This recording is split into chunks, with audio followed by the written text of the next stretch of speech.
Chapter 23. In a flash, everybody was up on top. "Oh, isn't it beautiful?" they cried. "What a marvellous feeling. Goodbye, sharks. Oh boy, this is the way to travel." Miss Spider, who was literally squealing with excitement, grabbed the centipede by the waist, and the two of them started dancing round and round the peach stem together. The earthworm stood up on his tail and did a sort of wriggle of joy all by himself. The old green grasshopper kept hopping higher and higher in the air. The ladybird rushed over and shook James warmly by the hand. The glowworm, who at the best of times was a very shy and silent creature, sat glowing with pleasure near the tunnel entrance. Even the silkworm, looking white and thin and completely exhausted, came creeping out of the tunnel to watch this miraculous ascent. Up and up they went, and soon they were as high as the top of a church steeple above the ocean. "I'm a bit worried about the peach," James said to the others as soon as all the dancing and the shouting had stopped. "I wonder how much damage those sharks have done to it underneath. It's quite impossible to tell from up here." "Why don't I go over the side and make an inspection?" Miss Spider said. "It'll be no trouble at all, I assure you." And without waiting for an answer, she quickly produced a length of silk thread and attached the end of it to the peach stem. "I'll be back in a jiffy," she said, and then she walked calmly over to the edge of the peach and jumped off, paying out the thread behind her as she fell. The others crowded anxiously around the place where she had gone over. "Wouldn't it be dreadful if the thread broke?" the ladybird said. There was rather a long silence. "Are you all right, Miss Spider?" shouted the old green grasshopper.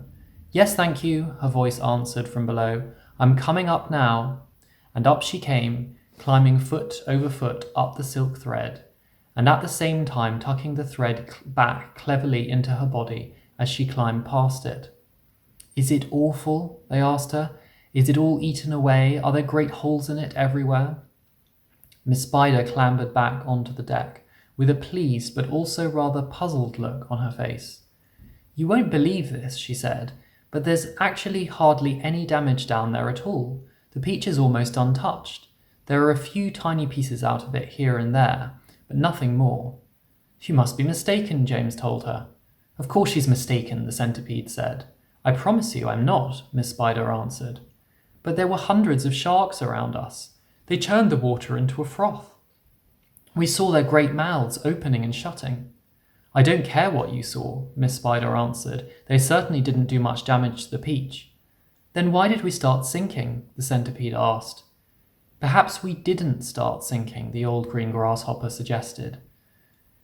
"Perhaps we were all so frightened that we simply imagined it." This, in point of fact, was closer to the truth than any of them knew. A shark, you see, has an extremely long, sharp nose, and its mouth is set very awkwardly underneath its face and a long way back.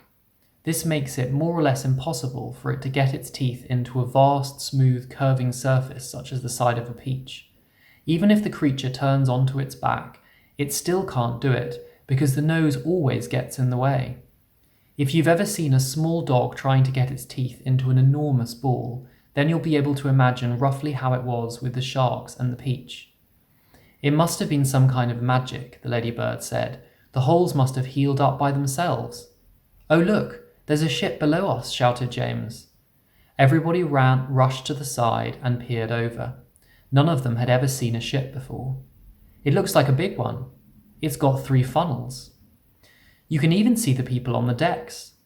Let's wave to them. Do you think they can see us?" Neither James nor any of the others knew it, but the ship that was now passing beneath them was actually the Queen Mary, sailing out of the English Channel on her way to America. And on the bridge of the Queen Mary, the astonished captain was standing with a group of his officers, all of them gaping at the great round ball hovering overhead. "I don't like it," the captain said. "Nor do I," said the first officer. "Do you think it's following us?" said the second officer. "I tell you I don't like it," muttered the captain. "It could be dangerous," the first officer said. "That's it," cried the captain. "It's a secret weapon. Holy cats, send a message to the Queen at once. The country must be warned. And give me my telescope." The first officer handed the telescope to the captain. The captain put it to his eye. There's birds everywhere, he cried. The whole sky is teeming with birds. What in the world are they doing? And wait a second, there are people on it. I can see them moving. There's do I have this darn thing focused right? It looks like a little boy in short trousers. Yes, I can distinctly see a little boy in short trousers standing up there. And there's a sort of giant ladybird. Now just a minute, Captain, the first officer said. And a colossal green grasshopper. Captain, the first officer said sharply. Captain, please. And a mammoth spider. Oh dear, he's been at the whiskey again, whispered the second officer. And a simply enormous centipede, screamed the captain. Call the ship's doctor, the first officer said. Our captain is not well. A moment later, the great round ball disappeared into a cloud, and the people on the ship never saw it again.